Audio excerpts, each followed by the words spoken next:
Hey guys, American Pizza Books here. So I am back at you with another book review, and this is going to be a review on Stephen King's newest book called The Outsider. You get a look at it right there. Um, so yeah, this came out on May 22nd. I started reading it right when I got in the mail. I was very excited about this one, and now I have finally finished it. It took me a little while just because of work and stuff like that, but I have finally finished it. Without going into spoiler territory or anything, basically this book is about a case, about a murder case, and they find the body of Frank Peterson, who was an 11-year-old boy, and they find his body, and he's just look, he's been mutilated and stuff like that. And a lot of the evidence, like they take sperm samples and stuff like that. All of it leads back to Terry Maitland, who is a little league coach, and one of the main characters, Ralph Anderson, Detective Ralph Anderson. His son was coached by Terry Maitland, so he kind of has a personal involvement, and that leads to a very public arrest in this story, which kind of leads to a domino effect later on in the story. It just leads to a bunch of other shit. But yeah, that's basically what it's about. So there's this case. It seems really ironclad. It seems like they have all the evidence against Terry Maitland. But then, as the more they explore the case, the more Ralph Anderson and Bill Samuels is another character. The more they explore the case, the more it begins to seem like that Terry Maitland might not be completely guilty, and he might actually be innocent. And there might be another force at work here that's trying to frame Terry Maitland, and not just that, but just another force at work here. Um, that's basically that's basically the basic plot line of it. Like I said, I won't go further into detail because I don't want to spoil anything. But I will say I enjoyed this book. I thought it was really good.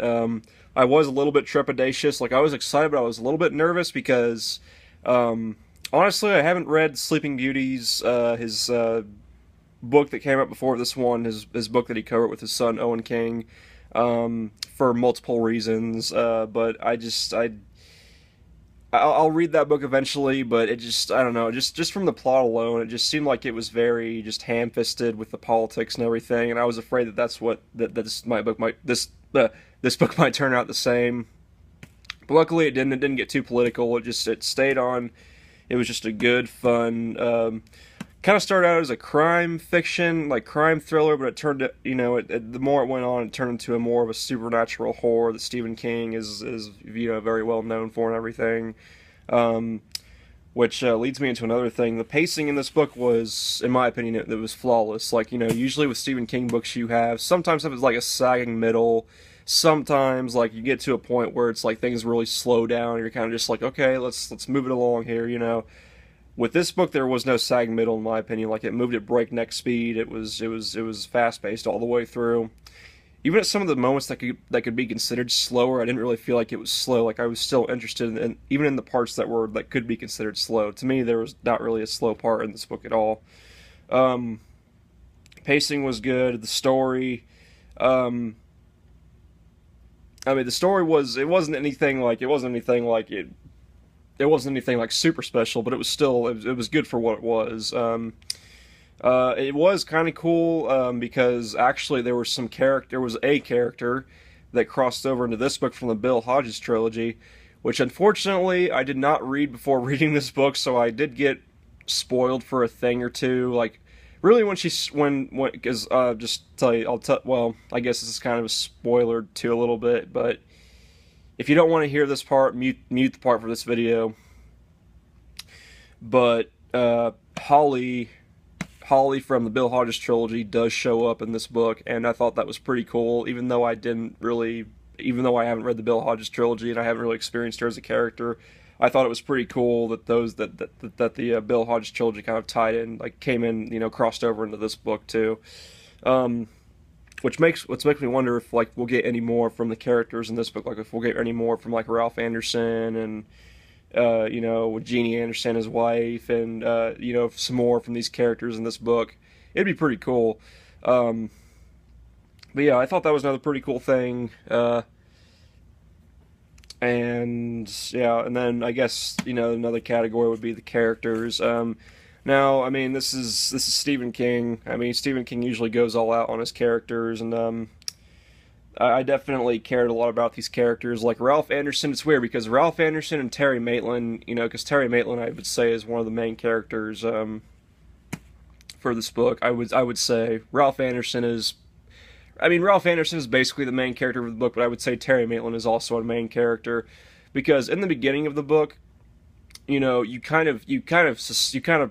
pretty much think that Terry was the one who did it, so you kind of feel a little bit of contempt towards him. But as the book goes on, you really just start to feel sympathy towards him because you know that this guy, he's telling the truth. Like it's obvious that he knows that he himself did not do it, but yet he's still being attacked and everything.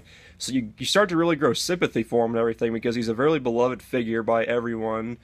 He's really beloved by the little because he coaches little league.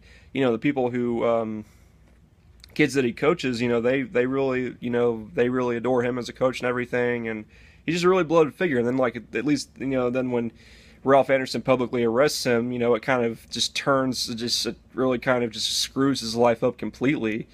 So you feel sympathy for him, and you at least this was in my opinion, this was kind of how I felt. I wanted to feel mad at Ralph Anderson for doing that because obviously it was a dumb move. He shouldn't have arrested him publicly. But at the same time, you can't blame him because I mean if it's kind of a if you put yourself in someone else's shoes position, if it was I can't blame him because he obviously they had like I said they had the evidence. It seemed like it was ironclad, and so you could understand why he was angry and want to do something like that. But at the same time, so I don't know. It was kind of just a morally gray area, as far as that concerned. I thought that was really interesting. But yeah, for the most part, the characters are likable. They're pretty well developed. I wouldn't say there's a cardboard cutout character in this book at all. There's even a character that because in the beginning it goes to sections where Ralph Anderson is interviewing witnesses for the case, and there's a character named Willow Rainwater in this book she was really funny, and she was like really. I hope we get to see more of her, honestly. Like even though she's a very minor character in this book, she did get mentioned several times. I hope we get more from that character. Maybe eventually, maybe Stephen King will write another book, and maybe she'll make an appearance in another book. I hope so because she seems like a really fun character. But yeah, I mean Stephen King. It's King. With King, you're going to get good characters. The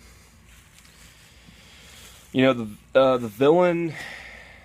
The villain was pretty interesting because you don't really because like you do see him eventually, but he's obviously a very sick and twisted and evil villain. He was almost very reminiscent of Pennywise from It because he's kind of a shapeshifter, sort of, pretty much. Well, that doesn't make any sense, but he's basically a shapeshifter, but he also does other things too as well. So he's not really quite like Pennywise, but there's kind of a similarity there, at least in my opinion. I guess my only complaint would be that I felt like the way that the villain was handled was maybe a little bit underwhelming. Because I felt like it just came and ended, kind of more quickly than I expected. I expected I expected there to be more of a struggle to take the villain down, but there really wasn't too much of a struggle. So I guess that would be the only mark against the book I would have. But other than that, I can't really say anything bad about the book. I mean, again, the characters, the pacing, the story, everything in general I really enjoyed. It was a fast-paced book. It wasn't slow really to me at all. So I would recommend this book. I would, I'm going to go ahead and just do it. I'm going to give it a 5 out of 5. I thought it was really good. I thought King was really on his A game here with this book, and hopefully he comes out with another work soon. I know he's got a short book coming out soon called Elevation, and I probably will end up getting that and checking it out. But yeah, so Stephen King, The Outsider, it gets a 5 out of 5 from me. Really good book. I would recommend it. If you haven't read it yet, then go out and buy this book, check it out, read it, and just give it a shot. So yeah, that's been my review of Stephen King's new book, The Outsider, and that's it for this one. So Peace, and keep on reading.